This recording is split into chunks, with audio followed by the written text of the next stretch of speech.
Hello, everyone. Welcome to Shenanigans, or welcome back to Shenanigans. Either way, we're so happy to have you. Now, I know it's been a few weeks since I put out a video. Honestly, I just felt like, out of respect for Garrison and the family, I didn't feel right or comfortable covering those episodes. And the only thing I will say is I know I criticize TLC a lot in their editing and how they go about things sometimes, but I will say their episodes covering Garrison I thought they were beautiful, and I really liked the way that they did it, all things considered. But we are now at the point in the season where we're at the tell-alls. I can't believe we're finally here. It feels like it's been so long, and I realize we're not that far from a year from when the season started. So, yeah, we're finally here. And of course, there is a lot to talk about. So, if you're interested, let's get started. So, the episode starts with the adults packing up and getting ready to go to the one-on-one, which is taking place in Sedona. Robin makes a comment that she would rather get a root canal than go, which, I mean, are we that surprised? Because it sounds like she's afraid of having to face some kind of accountability. I don't know. But TLC, I really wish they would have not made us watch Cody make this disgusting face, because he talks about how the past tell-alls and what they used to do. And he talks about one time where Robin apparently had her makeup done beautifully, and he says every time he sees a photo of it, he makes this licking gesture, which I will spare you from I will not show you that. And I really wish Chelsea would have spared us the same courtesy, but I won't do that to you. And first thing Suki asks them is what movie they would say describes their life right now. And some of the choices were a little interesting.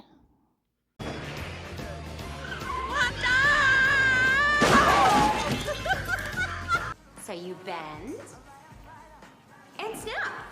So after Cody brings up Batman Returns and being a villain, he says it's actually not really about being a villain. It's more about being villainized, and thinks he's being villainized for not having a filter, and that it's hard to be accountable for things said in a passionate moment. And he, of course, says that before Suki's about to show him a clip from the season. And I swear he's such a petulant child, the way he acts about some of these things. But anyways, when they address the comment he made about saying he never loved them, he says he was in a bitter, angry place. And in his mind, he just wanted to elevate all of his relationships to where he was with Robin.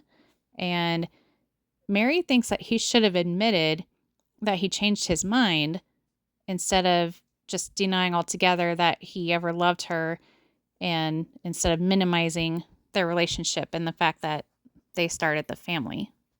And of course, Robin says that was just the pain and anger talking, which she always gives Cody that excuse. But when have we ever heard her say any of the other wives were in pain or angry when discussing things that they might have said out of anger and pain? She always gives Cody that respect, but not the wives.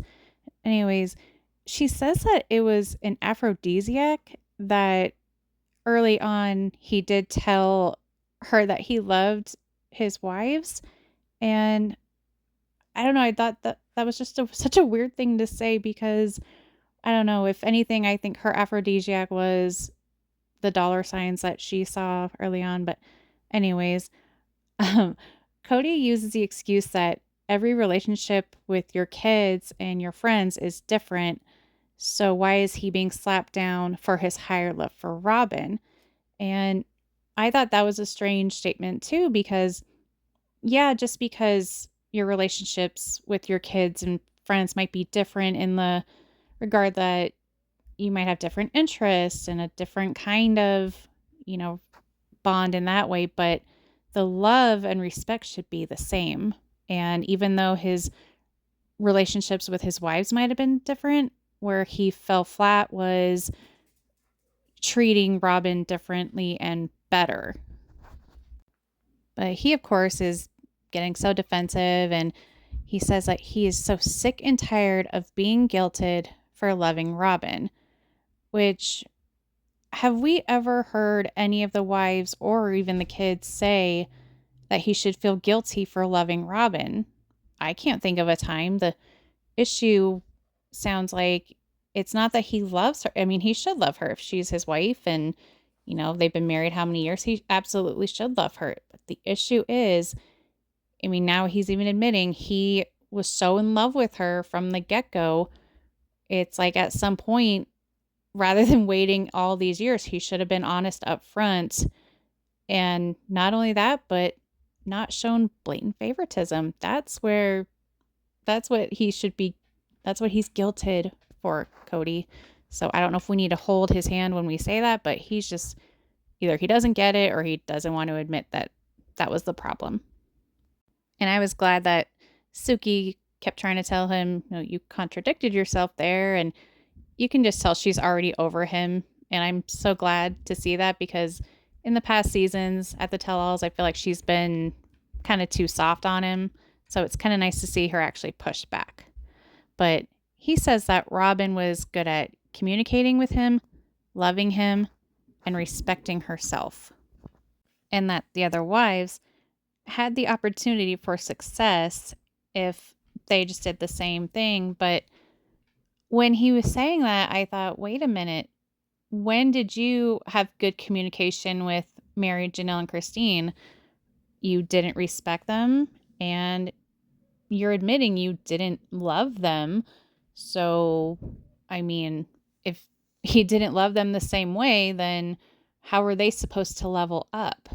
He conveniently leaves out his whole side. It takes two to tango, but he's saying because they didn't love him enough, respect themselves, communicate, blah, blah, blah, blah, blah, that that's why their marriages weren't successful. So, again, like Suki said, he's contradicting himself. But then Christine says that it's embarrassing for her to admit that her life was so wrapped up in what he wanted and their lives were wrapped up in accommodating him when she knew he was coming over. It's like even if her and the kids had other plans, she had to change them to accommodate him. And I remember in one of the, I think it was last season, she said they actually had more fun when he wasn't around because there were certain things that they would do, certain things they'd have for dinner. But when he was over, they couldn't do any of that. And Cody thinks that he had more respect for Mary and Janelle than he did Christine. And this made me so mad. But he says that Christine was great at cooking him a meal, but he disagrees that she was not fixated on his happiness because all he heard was how unhappy she was.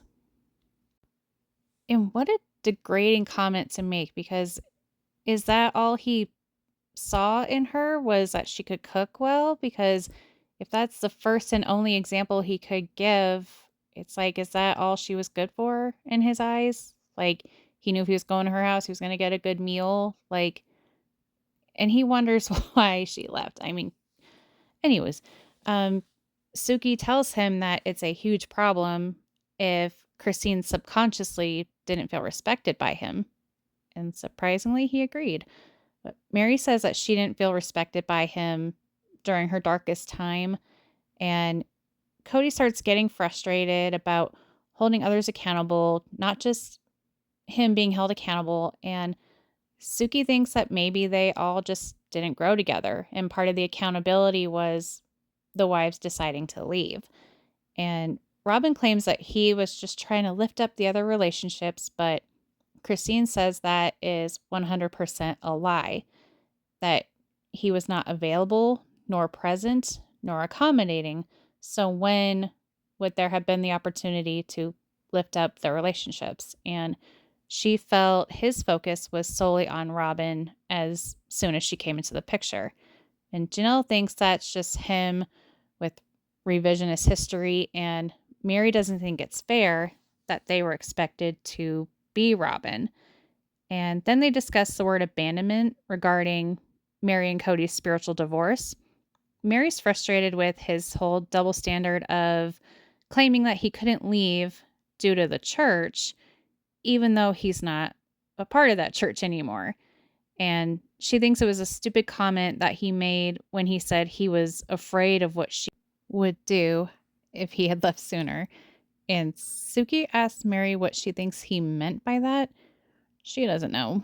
And Janelle thinks that he was just trying to paint her as some kind of psycho killer or something. And Christine says that they did walk on eggshells around Mary back then, but she will not throw her under the bus now because she wants Mary to live her best life and sees that she's doing well and doesn't want to ruin that for her. And Cody says that the legal divorce wouldn't change anything. And I remember he said that over and over back then when it was filmed.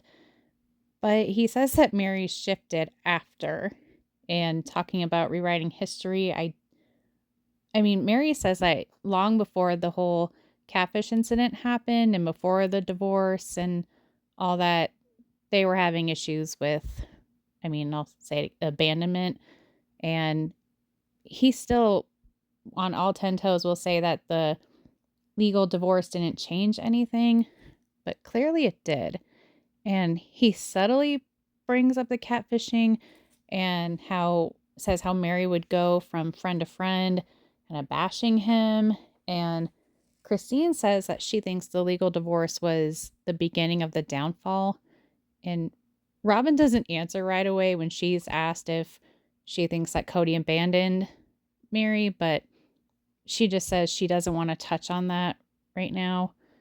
Anyway, Mary wonders if he thought she might hold him hostage and not sign the divorce papers had he left her sooner. And she can't help but wonder if there was somewhat of a plan there to get her to legally divorce Cody. And Cody says that's a lie that she's using to gaslight herself. And he says that he refuses to talk about the catfishing and says, go to the old episodes, and gets all huffy and puffy about it. And Janelle says that she remembers Mary saying that the divorce was her idea, but she doesn't think Cody is sophisticated enough to be a schemer and have had some plan there. Christine says that Robin would actually plant the seed by saying over the years that she's seen polygamists divorce the first wife to marry another in order to adopt her kids. And of course, Robin says that she doesn't remember talking about it. And Mary says it wasn't Robin who gave her the idea, but she also won't say that Christine is right or wrong. And Cody says the catalyst of their breakup was that she kicked him out. And he claims that he would be downstairs in their bed, refusing to leave, whatever, but he would hear her giggling on the phone all night. And it doesn't make sense because if he's referring to when the whole catfishing was going on, by that point, I thought she had already kicked him out. I know he says he refuses to leave, but when has he ever said he refused to leave his house? It was like, oh, she kicked me out, so therefore I'm out. And he started spending his time strictly at Christine, Janelle, and Robin's house. Mostly Robin's, but anyways, so that just doesn't make any sense. But anyways, and then they showed the clip where Janelle calls Robin Cody's sacred cow. And Cody says not wanting to break up with Janelle was about the kids and not his ego. Which, if it was about the kids, that, remember, this was during COVID and all the drama with the kids was going on. So if it was really about the kids, why was he not fighting for his kids? That was when he was refusing to, make things right with them unless they apologize. So, yet another thing that does not make any sense. And when asked if Robin thinks that Cody failed and whatever, she says that they're all failures, which, I mean, I don't necessarily agree with that because I don't know why she refuses to put any sole blame on Cody. It's always, or even sole blame on herself. It's, oh, well, it was all of us. So that just really frustrates me. But she says that calling him a failure is just another button to push. And Suki noticed that whenever she would play the clips back, Robin wouldn't look at the screen. And she says, "Why don't you watch the clips?" And she says, "It's too disturbing to watch." And it's disturbing to watch to see people that she loves crap talk each other, which, I mean, is she saying she still loves Janelle and Christina? That's, anyways. And, anyways, Janelle thinks that Cody is running interference so that Robin doesn't get blamed for, I mean, she didn't really specify, but I'm just assuming anything and everything. So, yeah, I found that a little bit interesting because, I mean, do you think it's true? Because I do. And that concludes the episode. And next week we'll see part 2. I gotta say, this one-on-one is turning out to be better than I thought. I mean, it is frustrating seeing Cody and Robin avoid answering questions, but at the same time, I like that we're finally seeing Suki give some pushback, and I don't know if we'll see it next week or when, but they did show a clip where Cody says that he wants to shut her. He's not going to answer the questions, and she's like, "Well, what do you mean? Like, got to answer him." He crosses his legs and says, "Well, you can ask all you want. Doesn't mean I have to answer because he's such a petulant child. So would we expect anything less?" Um, so yeah, what did you guys think of the episode? Did you think Suki did a good job? Do you think she asked the hard questions? Do you think she was too soft on Cody on Robin? Um, yeah, let me know in the comments what you thought of the entire episode. And as always, thank you so much for watching. Please give this video a like, a comment, maybe share it. And please consider subscribing if you haven't already. We go live every Thursday evening. We do different kinds of trivia. We have game nights, throw in red carpet outfit roasts here and there, because we like to have fun around here. So once again, thanks for watching, and we'll see you on the next one.